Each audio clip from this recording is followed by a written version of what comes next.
새롭게 또 한 달을 시작하게 신 하나님께 진심으로 감사하고요. 지금까지 또 지내온 은혜가 또 있었던 것처럼 우리 남은 8월부터 또 12월까지 하나님께서 또 지켜주시고 돌봐주시는 은혜가 있을 줄 믿습니다. 우리 휴가 중이신 우리 담임 목사를 위해서 기도 많이 해주시고요. 또 그곳에서 지내는 동안 또 즐겁고 행복한 복된 시간, 또 안식을 누리는 시간 될 수 있도록, 또 남은 시간들 통해서 또 하반기 사역을 잘 준비하실 수 있도록 많은 기도 부탁드리겠습니다. 우리 8월 한 달간도 주님의 은혜로 살아가시는 저와 여러분들 되시길 축복합니다. 우리 옆에 분 인사해 볼까요? 당신이 있어서 행복합니다. 네, 당신이 있어서 기쁩니다. 네, 아침이라 좀 얼굴 보기가 민망하지만 서로를 사랑해 주시고 아껴 주시고 존중해 주시고 또 이뻐해 주시고 또 안아주시길 바랍니다. 그것이 교회의 시작이 될 줄 믿습니다. 오늘 전도서 말씀을 가지고요, 올람의 올라타자라는 제목으로 하나님의 마음을 나누고자 합니다. 제가 이거 제목을 하다가 그 담임 목사님 자꾸 음성이 들리더라고요. 담임 목사님이 하자 타자 뭐 이런 얘기 잘 하시잖아요. 올람의 올라타자 막 이러면서. 안 비슷합니까? 자꾸 그분의 음성이 자꾸 귀에 들려가지고 속으로 계속 웃었는데요. 올람의 올라타자라는 제목으로 하나님의 마음을 잠깐 나누고자 합니다.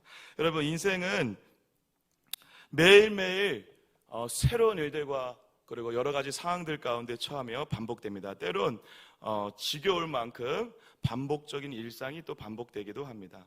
근데 사랑하는 여러분, 우리의 인생을 바라보면서 우리가 전도서 이 콜렛이라는 전도자가 우리에게 남겼던 이 지혜가 여러분들에게, 그리고 8월과 여러분들이 남은 인생을 살아가는데 굉장히 중요한 지혜와 그리고 우리를 향한 하나님의 마음이 담겨져 있다라고 생각되어져서 일상을 살아가는 우리에게 전도자가 어떠한 말을 하는지 함께 나누고자 합니다.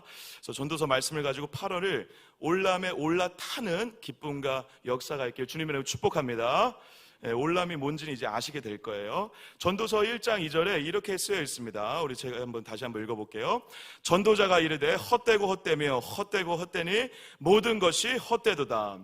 사랑하는 여러분, 이 전도서는요, 여러분들이 잘 알다시피 노년에 솔로몬이 지었던 책으로 알려져 있습니다. 그래서 이 전도서 이 말씀은 이제 시편과 잠언을 넘어 사람의 인생의 말년에 노년에 인생 모든 것을 깨달은 사람이 이 모든 에너지를 쏟아 마지막 한마디를 남긴 지혜서이자 시와 같은 그런 작품으로 알려져 있습니다. 그래서 이 전도서에는 여러분, 우리 여기 새벽 예배에 나오신 어르신들과 같은 그런 분들의 어떤 노고와 인생의 연륜이 담겨져 있다고 할 수 있죠. 그런데 평생을 하나님을 믿었고 또 그렇지만 또 죄를 지었던, 그러면서 수많은 인생의 풍파, 공준, 산전 다 겪은 이 솔로몬이 지었던 이 전도서 첫 문장이 바로 뭐냐면 헛되고 헛되고 헛되다라는 것입니다. 근데 여러분, 우리가 이 전도서의 이 말 때문에 굉장히 큰 오해가 사실이 있습니다. 그리고 이 헛되다라는 말에 대한 이해가 잘못되어서 우리가 이 전도서 전체를 인간이 살아가고 나서, 사람이 살아가고 나서 이 노년에 인생은 덧없다, 그냥 헛되다라고 하는 그냥 푸념 정도로 생각하는 경향이 너무 강하다라는 것입니다. 사랑하는 여러분, 인생이 정말 헛된가요? 할렐루야. 아멘 안 하시는 거 보니까 인정 안 하시겠다는 거죠. 네, 감사합니다. 인정 안 해주셔가지고. 헛된가요? 안 그렇죠. 근데 전도서가 그럼 얘기하는 헛되다라고 하는 것은 어떤 의미가 있을까요? 사실 이 단어에 대한 의미를 조금 우리가 정확하게 알아갈 필요가 있는데요.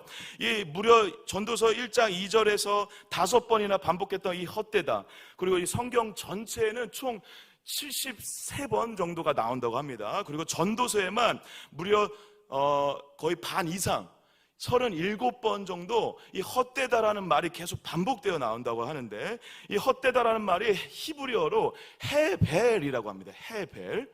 이 헤벨이라는 말이 우리가 잘 이해가 안 돼서 많은 성경학자들이 반대말을 그러면 히브리인들이 어떻게 사용했느냐 분석을 해보니까 반대말이 이러한 말이 있다라는 것입니다. 헤벨의 반대말이 올람이라는 것입니다. 올람. 올람이 뭐다? 올람은 너무 잘 알려져 있는 단어죠. 뭐죠, 여러분? 영원이라는 단어입니다. 영원. 여러분 잘 기억해 두십시오. 지금 헤벨의 의미가 헛되다라는 건 너무 좀 피상적인데 그 의미를 정확히 알기 위해서 반대말을 찾아보니까 어떠한 의미가 있다? 올람, 영원이라는 의미가 있다. 그러면 헤벨은 어떤 의미를 가지고 있을까요? 맞아요. 그런 의미가 있어요. 잠시, 잠깐, 한순간. 예. 그래서 잠깐 있다가 사라지는 것. 그런 것들을 의미할 때 헤벨이라는 단어를 쓴다는 것입니다. 그럼 여러분, 이 헛되다, 우리가 헛되다라고 번역을 하면서 정말 헛되고 필요 없다, 가치 없다 라고 하는 의미와 너무 다른 의미죠, 여러분. 예, 그렇게 이해하면 안 된다는 거예요. 전도서 저자가 계속 헛되다 하면서 인생은 헛되라고 얘기하는 것이 아니라 뭐라고 얘기하는 것이다? 순간, 한순간, 잠시, 잠깐 있다 사라지는 것 같은 그런 일들이 벌어지고 있다라는 것입니다.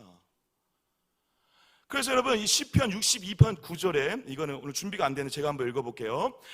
슬프도다. 사람은 입김이며 인생도 속임수이니 저울에 달면 그들은 입김보다 가벼우니라 하고 있습니다. 여기에 나와 있는 이 입김이란 단어가 바로 헤벨이에요. 헤벨. 그러니까 입김, 여러분 입김을 불면, 지금 겨울도 아니라서 불면 보이지도 않는데, 입김을 불면 입김이 나왔다가 어떻게 되죠?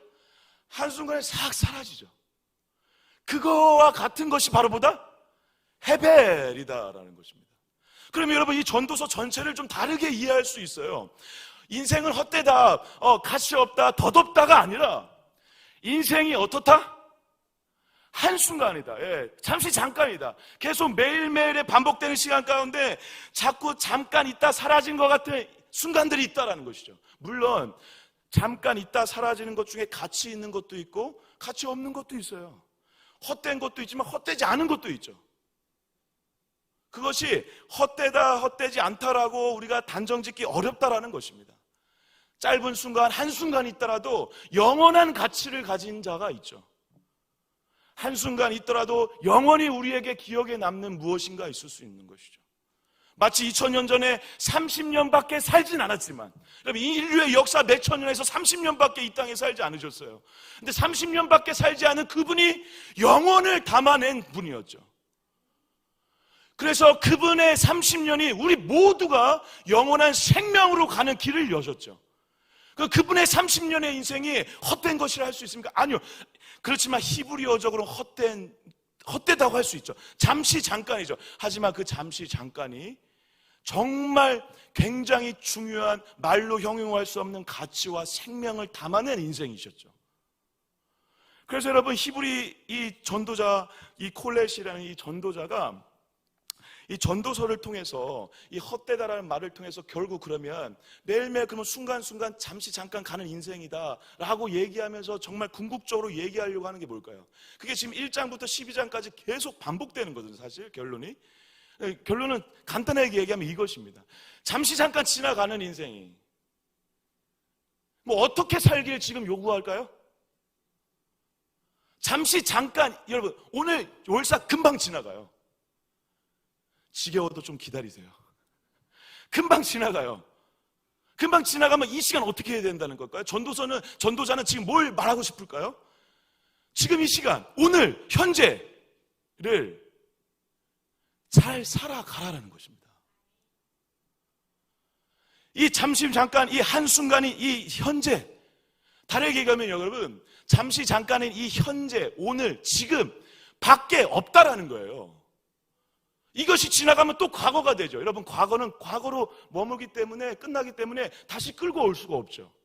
반대로 미래는요, 여러분, 내일은 영원히 오지 않죠. 아시죠?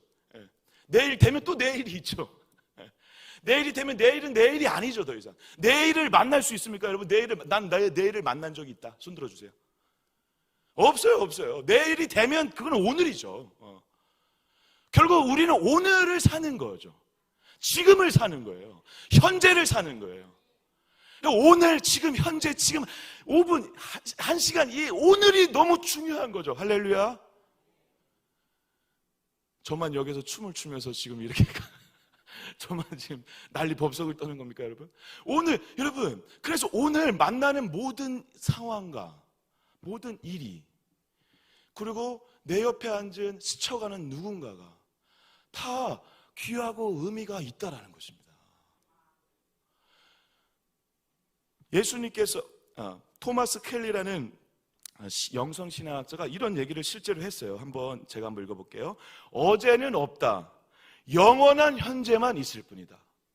와, 제가 예전에 이 문장을 보고 완전 뿅 가버렸어요. 영원한 현재. 여기에 내가 영원한 오늘만으로 바꿔가지고 막 써먹었거든요, 그동안. 영원한 오늘만 있다. 왜? 지나가니까. 한순간이니까. 한순간, 잠시 있다 지나가기 때문에 우리는 영원한 현재, 영원한 오늘만 사는 거예요, 사실. 그래서 오늘을 잘 사는 게 중요하다는 거예요. 전도자가 몇십 년을 살고 나서 깨달은 게 그거예요. 아, 그렇구나. 오늘 만나는 거, 경험하는 거, 잠시 잠깐 만나는 그 모든 것을 그냥 오늘을 살다 보면, 지나고 나서 보면, 그 앞으로 또 살아갈 날을 기대하다 보면 오늘을 사는 그 의미를 발견하게 되고, 그 속에서 하나님의 놀라운 섭리와 때를 발견하게 된다는 것입니다. 예수님이 그것을 온몸으로 보여주셨어요. 마태복음 11장 19절에 이렇게 써 있습니다. 인자는 와서 먹고 마시매 말하기를, 여러분 잘 보세요. 와서 먹고 마셨다. 보라, 먹기를 탐하고 포도를 즐기는 사람이요 세리와 죄인의 친구로다 하니 지혜는 그 행할 일로 인하여 옳다함을 얻느니라. 사랑하는 여러분, 예수님이 와가지고 막 자기 마음에 드는 사람들, 말 잘 듣는 제자들, 그리고 왕들, 막 힘 있는 자들 찾아가가지고 친하게 지내고 그러지 않았다라는 거예요. 길거리 지나가다가 허름한 자들, 그리고 세리와 죄인과 같은 세상에서 무시당하는 자들과 그냥 부대끼고 있었다라는 거예요. 그렇게 오늘을 살았다라, 그 순간을 살으신 거예요. 그리고 특히 여러분, 예수님이 와서 먹고 마시매 먹기를 탐하고 포도주를 즐기는 사람이요, 그날 그냥 먹을 거 있으면 먹는 거예요. 여러분, 집에 냉장고에 먹을 게 있다는 게 얼마나 큰 축복인지 아십니까? 집에 가서 예배 끝나고 나서 뭐 숨겨두신 분들 먹을 기대를 갖고 지금 예배 드리시잖아요. 먹는 거예요. 먹고 열심히 먹고, 또 출근해서 회사 가면 또 먹을 거 있고 또 먹고, 퇴근하면 또 밥 먹고, 자기 전에 또 먹고 저처럼 배 나오고. 먹고 마시는 때에는 먹고 마시는 일을 해야 된다는 것입니다.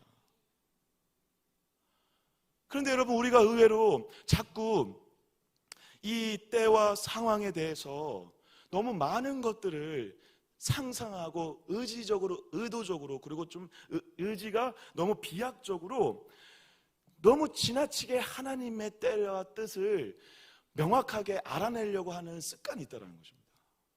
여러분, 오늘 문제가 생겼어요. 어려운 일이 생겼어요. 그 일을 놓고 기도하시는 것도 너무 귀하죠. 그렇지만 때로는 그 일이, 그 때가 지금 만나진 거거든요. 그 때를 그냥 지나가는 거예요. 그래야 나중에 오늘 전도서가 얘기한 이 진리들을 더 오롯이 발견하여 끝내 우리의 삶 가운데 이 때를 허락하신 하나님의 섭리와 계획을 나중에 발견하는 기쁨과 은혜를 누릴 수 있기 때문에 그렇다는 것입니다. 그래서 오늘 전도서 3장은요, 이 시간과 때에 대해서 이렇게 얘기를 하고 있는 거예요. 1절, 제가 3장 1절 읽겠습니다. 같이 한번 읽어주실까요? 3장 1절 시작. 범사에, 아멘. 여러분, 이 때, 이것을 이제 다른 말로 시간, 시라고 표현할 수도 있고 이해할 수도 있는데, 어쨌든 여러분들이 이해하고 있는 그 단어가 맞습니다. 이것은 범사에 기한이 있고 천하 만사가 다 때가 있다라는 것입니다. 그러니까 인생을 살아본 누군가는 다 아는 얘기일 수 있죠. 그런데 여러분, 재미있게도 2절부터 무려 8절까지 이 때라는 단어를 써가지고 28번 때라는 단어를 계속 반복하고 있어요. 28번인데 반대되는 개념 두 가지를 묶어가지고 14개의 쌍을 만들었어요. 죽을 때가 있고 치료할 때고, 날 때가 있고 죽을 때가 있고, 심을 때가 있고 뽑을 때가 있고, 이런 식으로 반대되는 개념을 묶어가지고, 쌍으로 묶어가지고 14개의 쌍을 나열을 하고 있어요. 여러분, 그 히브리인들에게 14가 굉장히 중요한 숫자거든요. 14, 7이라는 숫자가 두 번 합쳐진 거기 때문에 7과 3과 더불어서 완전한 의미가 있습니다. 그래서 여러분 그 마태복음 그 족보 처음에 보시면요, 14대 이후에 예수님이 태어나시고 그런 방식으로 전개가 돼요. 물론 그 중간에 이제 좀 빠지는 사람들이 있죠. 그래서 의도적으로 맞춘 거죠, 14대를. 어쨌든 14개의 쌍을 만들어서 인간의 생사화복과 모든 상황이 이런 것에 머물러 있다는 것입니다. 반대되는 두 개의 개념을 얘기하는 것이죠. 그리고 반대되는 두 개념을 얘기함으로 어떤 의미가 있을까요? 또 양극단의 의미 가운데 있는 모든 중간의 내용이 다 인생 만사에 다 포함되어 있다는 것입니다. 날 때가 있으면 죽을 때가 있다. 그러면 중간에 인생의 여정 모든 것이 다 담겨져 있다는 것이죠. 그러한 의미로 인생 전체를 그렇게 표현하고 있다는 사실이죠. 그런데 이 14개의 쌍, 이 14개의 그 때를 계속 이제 얘기하면서 여러분들이 잘 아시는 것들이 많이 있습니다. 뭐 울 때가 있고 웃을 때가 있고 슬플 때가 있고 춤출 때가 있고, 그리고 찾을 때가 있고 잃을 때가 있고, 그리고 지킬 때가 있고 버릴 때가 있고, 그리고 사랑할 때가 있고 미워할 때가 있고, 전쟁할 때가 있고 평화할 때가 있다. 이런 식으로 계속 열거를 하는데요. 잘 보시면 여기에 그냥 때를 얘기할 뿐이지 뭘 얘기하고 있지 않고 있죠, 여러분? 그냥 때만 얘기하고 있지 이 때가 언제 누구에게 어떻게 시작하느냐라고 하는 자세한 설명이나 부연 설명이 없어요. 이게 무슨 말이냐면 이 때 자체를 그냥 얘기함으로 이 때가 인간이 어떻게 조절할 수 없는 인간의 어떠한 권한을 넘어 있는 거라는 것입니다. 암묵적으로 그걸 얘기하는 거예요. 이 때를 어떤 시작이나 누가 시작했다 그 얘기도 하지 않아요. 그냥 이럴 때가 있다라고 얘기하므로 이때는 인간이 어떠한 노력이나 어떤 열심을 통해서 이것을 바꿀 수 있다 없다? 없다라는 것입니다. 없다. 이때는 그냥 그때가 돼서 그냥 나온 거죠. 그리고 그 어떠한 목적이나 어떤 의미들을 찾기가 힘들어요. 그냥 날 때가 있고 죽을 때가 있다라고 하므로 어떤 의미도 찾기가 힘들어요. 그냥 그때가 있다라는 것이죠. 그때를 내 마음대로 할 수 없는 것을 아는 것이 여러분 믿음이에요. 이때가 내 마음대로 조절하려고 하면 할수록 하나님의 주권을 인정하지 않게 되는 길로 가게 될 경향성이 많다는 것입니다. 솔로몬이 지금 그걸 안 거예요. 내가 인생을 지나야 보니까 때가 계속 있었다라는 것이죠. 근데 그것을 보니까 그 때를 내 마음대로 할 수 없어. 여기까지 와서 보니 그때를 내가 진작에 알고 그냥 인정했다면 그때를 그냥 더 잘 지나가고 한순간이나 지나서 생각하고 해벨이라 이해하고 넘어갔을 텐데 그렇게 하지 못한 거에 대한 그런 아쉬움이 담겨져 있는 것이죠. 그래서 여러분 한번 따라해 볼까요? 그 때를 따라해 보겠습니다. 그 때를 내 마음대로 할 수 없다는 것을 아는 것이 믿음이다. 여러분 그래서 오늘 이 올람의 올라타자라고 제가 이제 주제를 정했는데 첫 번째 주제의 핵심은 이거예요. 때를 내 마음대로 어떻게 할 수 없다라는 것을 알고 인정하는 것부터가 여러분 이 올람에 올라탈 수 있는 비결이라는 것입니다. 근데 이것을 잘 하시는 분들이 있어요. 인생에 그리고 이 성경에 많은 신앙의 선배들을 보면 이것을 잘하는 자들이 결국 끝까지 이 인생의 여정을 이해하고 하나님의 주권과 손아귀에서 살아가는 비결을 발견하게 된다는 것이죠. 대표적인 사람이 야곱이죠. 야곱. 물론 여러분 야곱도 우리도 모두 연약한 부분이 있기 때문에 그 과정을 겪을 때는 모르죠. 잘. 근데 언제 알게 되죠? 나중에 끝에 알게 되죠. 그래서 끝에 알게 된 전도자가 이제 살아갈 인생들에게 그렇게 권면하는 거예요. 그걸 좀 미리 알았으면 더 좋았을 것이다. 뭐를? 때를 내 마음대로 할 수 있다 없다? 없다. 네. 그래서 여러분 이 때를 내 마음대로 할 수 없다라는 것을 알아 오늘 하루를 살다 보면 그래서 각자의 때와 그 의미를 지금 그 순간 그 자리에서 살아가다 보면 뭐가 발견되죠, 여러분? 그 때의 의미와 가치가 무엇인지가 발견되기 시작한다는 것입니다. 그래서 두 번째 한번 따라해 볼까요? 그때 자체가 의미와 가치가 있다. 여러분, 죽을 때가 좋아요? 날 때가 좋아요? 날 때가 좋다. 손 들어보세요. 그래도 태어날 때가 좋다. 아무도 없어요? 다 죽고 싶으세요 지금? 반대로 죽을 때가 더 좋다. 한 분 손 드셨습니다. 한 분. 뭐 어떻게 사시겠다는 거예요, 여러분? 여러분 죽을 때가 좋아요, 날 때가 좋아요? 사람마다 달라요. 여러분 사랑할 때가 좋아요, 이별할 때가 좋아요? 사랑할 때가 좋다. 사랑할 때 뭐가 좋아요? 사랑할 때 너무 힘들죠. 제가 제 친구들 중에 이제 벌써 이혼한 친구가 한 명 있거든요. 그래서 이제 막 교회로 오라고 뭐 계속 전도를 하고 있는데, 그 친구하고 술자리에서 딱 만나면 가장 행복한 얼굴로 앉아 있어요. 그러면서 하는 말이 뭐냐면, 내가 이 좋은 걸 왜 안 했을까. 혼자 사는 게 너무 좋다는 거죠. 이혼하고 혼자 살아보니. 그러니까 저희는 이제 그걸 보면서 그래도 이 악물고 그래도 결혼이 더 좋아. 그래도 가정을 지켜야 된마. 이 악물고 얘기하죠. 여러분 사랑할 때가 좋으세요? 이별할 때가 좋으세요? 언제가 좋으세요? 다 다르죠. 그리고 누군가에게는 사랑할 때가 좋지만 누군가에게는 또 이별할 때가 좋을 수도 있는 것이죠. 그러니까 뭘 얘기하고 있냐면 전도자가 이 일을 통해 이 각자의 때가 다 있다라는 것이죠. 그래서 지금의 때가 이해는 잘 안 되지만, 그렇지만 그 때가 이해가 되는 어떤 지점이 오는데 그 전까지는 그 이해되지 않는 그 때를 살아가라라는 거예요. 사랑할 때 사랑하는 것이고, 슬퍼할 때는 또 슬퍼하는 것이고, 그것이 좋고 나쁘고 나에게 필요하고 안 필요하고는 중요하지 않아요, 여러분. 죄송하지만. 결혼할 때가 좋고 이혼할 때가 좋고, 그거는 뭐가 좋은지는 그건 각자가 맞아요. 근데 그 때가 온다는 거예요. 왔을 때 헤벨 잠시 그 때를 살아가는 거예요. 물론 살아간다고 뭔가 결론이 나진 않죠. 그래서 답답하기도 하고 너무 아쉬워요. 그리고 뭔가 이해가 안 되는 그 길을 가는 것이 막막해요. 먹먹해요. 저도 가끔 여러분 사역을 할 때 뭔가 답이 안 보이는 어두컴컴한 길을 걸어가고 있을 때가 있거든요. 막막해요. 막 빨리 이것이 해결됐으면 좋겠다라고 하면서 막 기도도 하죠, 여러분. 근데 기도할 때 하나님 응답을 주실까요? 물론 응답 주실 때도 있죠. 근데 안 주세요. 안 줘요. 그거 어떡할까요, 제가 그러면? 그냥 가는 거예요. 막막한 상태로 가는 거예요. 헤세드 사역하면서 막막해요, 지금. 막막하는데 그냥 가는 거예요. 길이 안 보여. 이 젊은 가정들을 어떻게 할 거, 주여.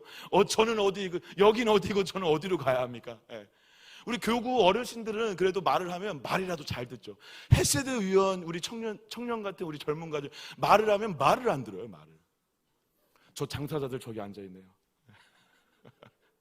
말을 안 들어요. 막막해요. 답도 안 보여. 근데 지금은 그럴 때인 거예요. 그래서 제가 그냥 기다리는 거예요. 그냥 걸어가는 거예요. 버티는 거예요, 지금. 안 될 수도, 제가 햇세들을 계속 맞는 동안 계속 안 될 수도 있죠. 그러면 안 되면 또 주님의 때가 있겠죠. 주님이 다른 사람을 통해서 다른 때를 또 만들어 가시겠죠. 할렐루야. 그 때를 살아가는 거죠. 근데 잘 안 돼요. 잘 안 되는데, 안 돼서 이렇게 하나님께서 표현을 하십니다. 우리 9절 10절 한번 같이 한번 읽어볼까요? 9절 10절 읽겠습니다. 시작. 일하는 자가 그의 수고로 말미암아 무슨 이익이 있으랴. 하나님의 인생들에게 노고를 주사. 그냥 결론적으로, 그러니까 애쓰는 그것을 하나님이 허락하시고 그것이 곧 하나님의 축복이다라는 것입니다.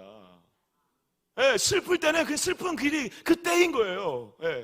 아플 때는 아플 때인 거예요. 그리고 좋은 일이 있을 때는 좋은 일이 있을 때인 거죠. 그 모든 헤벨의 순간순간이 다 하나님께서 인생들을 통해서 노고와 수고를 감당하는 그 시간을 허락하심으로 그 때를 지나가게 하시는 거죠. 근데 그 시간들이 결국에 축복이 된다라는 것입니다. 여러분, 요즘에 이제 우리 장례가 좀 많이 터졌는데요. 여러분, 사랑하는 가족이, 딸이 지금 막 돌아가시고 사위가 돌아가시고 부모님이 돌아가시는 일들이 막 벌어지고 있었거든요. 그러면 그때를 누가 어떻게 한마디로 설명할 수 있겠습니까? 안 돼요. 안 돼요. 슬퍼할 때 그렇게 슬퍼하는 거죠. 그런데 여러분, 그 슬퍼하는 그 순간, 이해 안 되는 그 길을 지나가고 나면 나중에 그것이 조금 분명해지는 시간이 있죠. 저도 이제 어제 우리 이동훈 장로님 부친 장례식을 마치고 돌아오면서 그렇게 아버지가 보고 싶더라고요. 아버지가. 저희 아버지가 11년 전에 돌아가시고 나서 그 11년 전에 돌아가실 때 저희 가정이 굉장히 어두운 계절이었거든요. 갑자기 심장마비 돌아가셨지. 근데 태어난 조카가 심장에 문제가 생겨가지고 심장 수술을 해가지고 걔가 한 2, 3년 동안 굉장히 고생을 했거든요. 태어나자마자. 그래서 계속 수술을 하고 어머니 쓰러지시고 한 1년 동안 너무 칠흑 같은 어둠의 때를 보냈거든요. 여러분, 근데 그때 제가 하나님한테 막 대들었어요. 맞아요.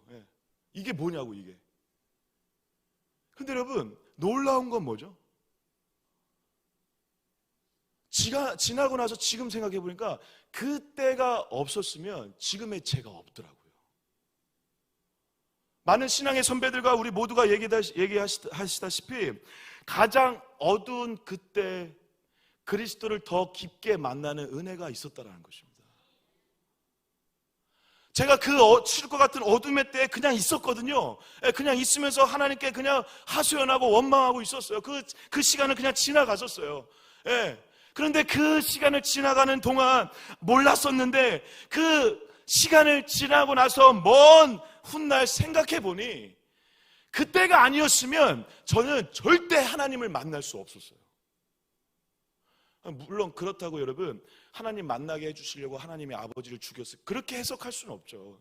그렇게 뒤바뀌어서 그 논리로 생각할 수는 없죠. 하지만 그 때를 통해서 우리가 말로 표현하고 이해할 수 없는 그 때의 의미를 발견하게 되는 은혜와 역사가 있다는 것입니다. 그런데 그 때를, 그 인생의 노고를 주사 애쓰게 하시는 것을 봤다라는 것입니다. 그래서 그 시간을 지나가야 된다는 것이죠. 그래서 그리스도를 가장 깊이 만난 시간은 낮과 여름이 아니라 밤과 겨울이었다라는 것을 기억하시길 축복합니다. 어둠의 때, 그리고 밤과 같은 그 칠흑과 같은 어둠의 때, 그리고 겨울과 같은 추운 그때가 하나님을 만날 수 있는 때라는 것이죠. 근데 여러분, 이것보다 이제 더 중요한 건요 11절인데 11절 같이 한번 이제 마지막 읽겠습니다. 시작. 하나님이 모든 것을 지으시되 때를 따라 아름답게 하셨고 또 사람들에게는 영원을 사모하는 마음.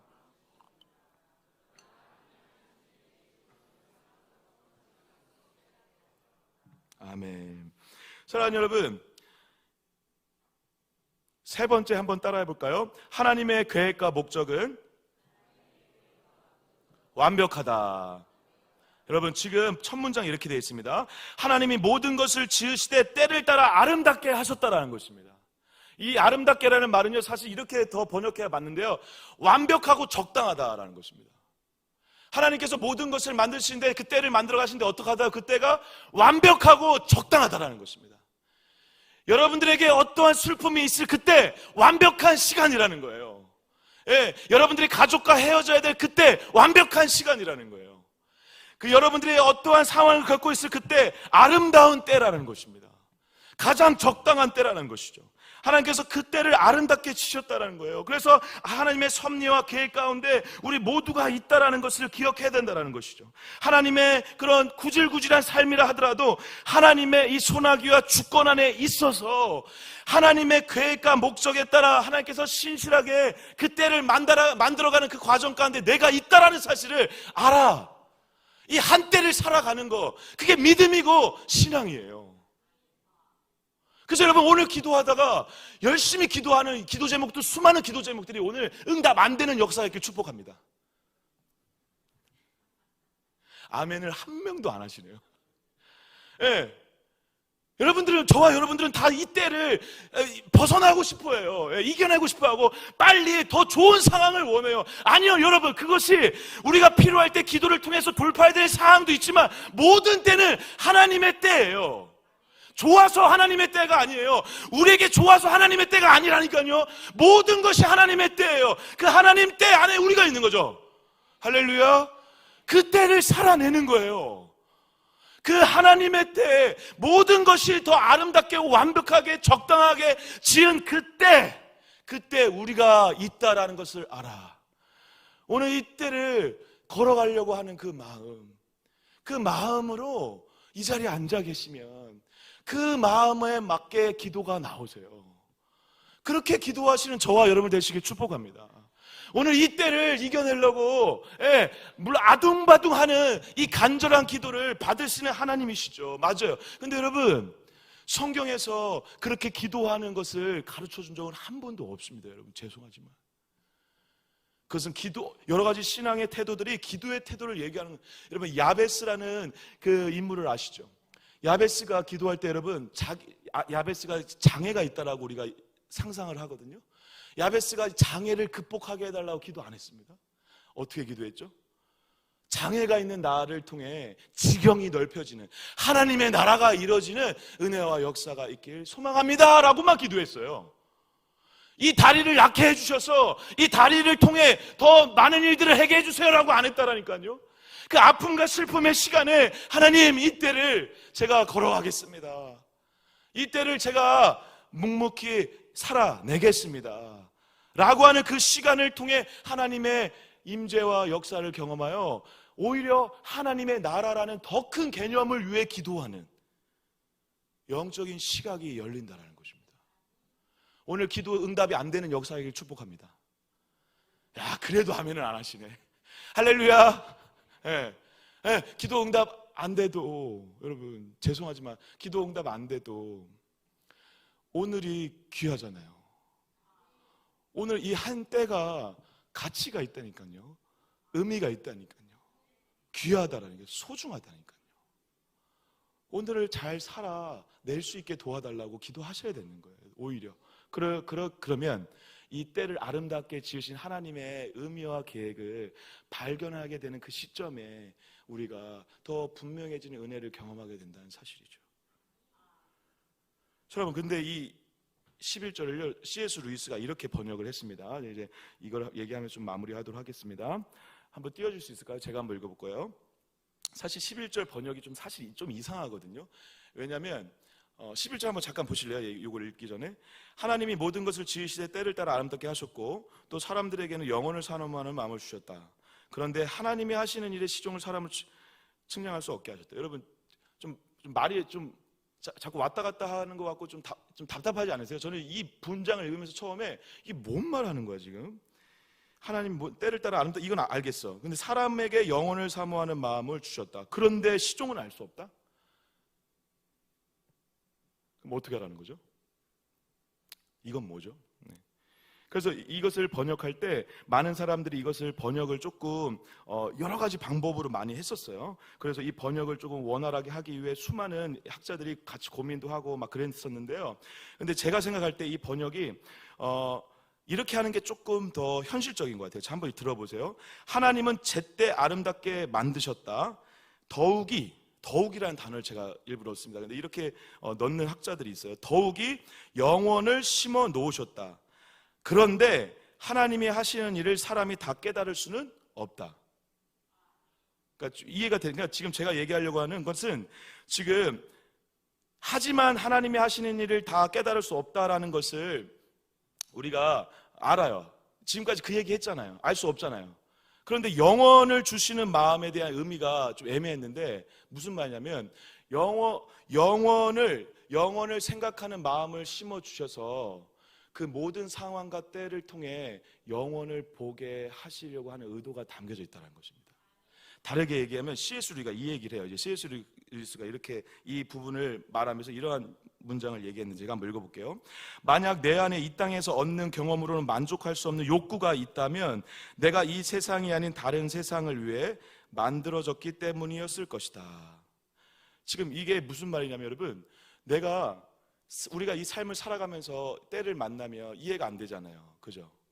그리고 답답하고 막막한 그 상태를 그냥 지나가거든요. 근데 그 지나가는 그때를 만났을 때 그때 뭘 알아야 되냐면, 그럼 뭘 알 수밖에 없냐면, 뭘 생각할 수밖에 없냐면, 나는 이 때를 넘어 다른 세상, 전도서 말씀으로 하면 영원한 것을 생각하고 깨달을 수밖에 없다라는 것입니다. 그리고 그것을 생각하게 되어지는 과정이 있다라는 것이죠. 제가 이 장례 일정을 거치면서 우리 유가족들을 만나면요, 다 물론 설교 말씀에 그런 말씀들이 있어서 그렇기도 하지만 다 끝나면서 어떠한 말씀들을 많이 하시죠, 여러분? 영원한 천국에 대해서, 영원한 생명에 대해서 다시 생각하시게 됐다라고 얘기해요. 그러니까 우리가 지금 이해되지 않는 현실 가운데 있으면서 이 가정들의 이 때를 겪어가는 이 과정에 있지만, 이 과정을 통해 우리가 이 이해 안 되는 것을 통해 여러분, 이것이 끝이 아니라 이 때를 넘어 영원을 좀 더 묵상하게 되는, 묵상할 수밖에 없는 은혜를 경험하시는 은혜가 있기를 주님 여러분 축복합니다. 영원을 생각하실 수 있길 축복합니다. 예, 그래서 막막해요. 답답해요. 그래요. 예, 인생이 명쾌한 게 어디 있어요? 다 그렇거든요, 사실. 예, 물론 명쾌하게 잘 살고 계시는 분도 있을 텐데 이렇게 말씀드려 죄송하지만 답답해요. 예, 안 돼요. 안 되는 게 있어요. 안 되는 게 있는 그때 우리의 마음 가운데 영혼을 사모하는 마음을 주신 하나님의 의도는 그 시간을 통해 영혼을 생각해 보라는 것입니다. 영혼의 관점으로 생각해 보라는 것입니다.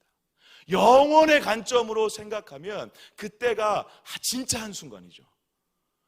그래서 자유할 수 있게 되는 것이죠. 그 영원한 것을 생각한다면, 그래서 영혼에 내가 제대로 올라탄다면 이 한순간 한순간이 굉장히 작은 전처럼 보이는 것처럼 자유할 수 있다는 것입니다.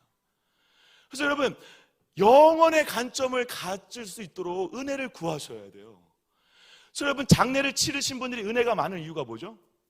영혼의 관점이 생겼거든요. 영혼의 관점에서 보면 지금 아픔도 슬픔도 있지만 다시 만나는 날도 있죠.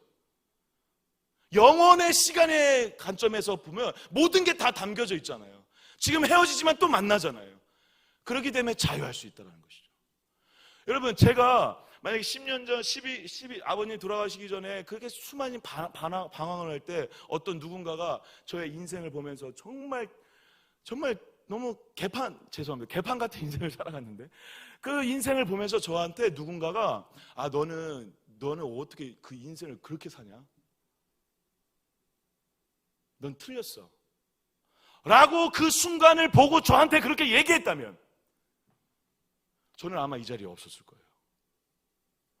그런데 저를 바라보는 저희 형님과 저희 어머니와 그 신앙의 친구들, 선배들이 저를 어떻게 봤을까요? 지금 이 순간 연병철의 그 더럽고 추악한 것만 봤으면 넌 끝났다라고 얘기했겠지만, 세상은 그렇게 얘기했겠지만, 믿는 자들은 영혼의 관점에서 저를 봐줬죠. 영혼의 관점에서 저를 보면요, 단면을 꽉 자르면요, 제가 그때 당시에 짓고 있는 죄와 더럽고 추악한 것은 정말 한순간이죠. 그 이후의 삶을 있을 수 있다라는 그 기대감으로 저를 바라봐줬죠. 그래서 그 바라봐주는 그 눈빛 때문에 제가 살았죠. 여러분, 마찬가지입니다. 여러분, 교육위원회 우리 특성하신 선생님들도 마찬가지. 저희 서로가, 그리고 환경을 볼 때, 상황과 때를 볼 때 마찬가지예요. 오늘을 바라볼 때도 마찬가지예요. 영혼의 관점에서 오늘을 보면 더 많은 것들을 깨달을 수 있고, 더 많은 여유를 가질 수 있고, 더 많이 하나님의 마음으로 대할 수 있어요. 근데 우리가 오늘을 살아가면서 너무 이 때를 극복하고 이겨내려고 하는 데만 집착을 해요. 그래서 다 망가지는 거죠. 기다려주지 못해요. 나도 기다려주지 못하고 상대도 기다려주지 못하고 서로를 그렇게 영혼의 관점이 아니라 어떤 관점을 보게 된다? 지금이 전부인 것처럼. 여러분, 지금은 헤벨이라니까요. 지금 한순간 그 사람의 모습이 헤벨이에요. 헤벨. 지금 때는 헤벨이에요. 헤벨. 이 때를 영혼의 관점에서 바라보심으로 여러분들이 이 때를 넉넉히 걸어갈 수 있을 뿐만 아니라 더 오히려 역설적으로 영혼의 관점으로 바라봄으로 더 많이 이해하고 더 많이 사랑하고 더 많이 품을 수 있는 저와 여러분 되시길 주님의 이름으로 간절히 축복합니다. 그리고 영원한 그 현재를 사셨던 분이 바로 예수님이시죠. 예수님은 그때를 사셨지만 그리고 지금도 사시죠. 앞으로도 사실 거죠. 영원히 사시죠. 그런데 오늘 우리와 함께 사시죠. 그 영원한 현재를 사시는 주님을 내 안에 모셔 우리 역시 영원한 현재를 누릴 줄 아는 자들 되시기를 주님의 이름으로 간절히 축복합니다. 우리 이것이 영원한 삶 같이 잠깐 찬양할까요? 찬양의 가사 중에 이런 가사가 있습니다. 날 지으신 대로 날 부르신 대로 주님과 함께 걷는 삶. 날 지으신 대로 날 부르신 대로 주님과 함께 걷는데요. 이게 신앙이에요, 여러분. 이게 믿음이고 이게 영혼을 사는 비결이라는 것입니다. 우리 같이 한번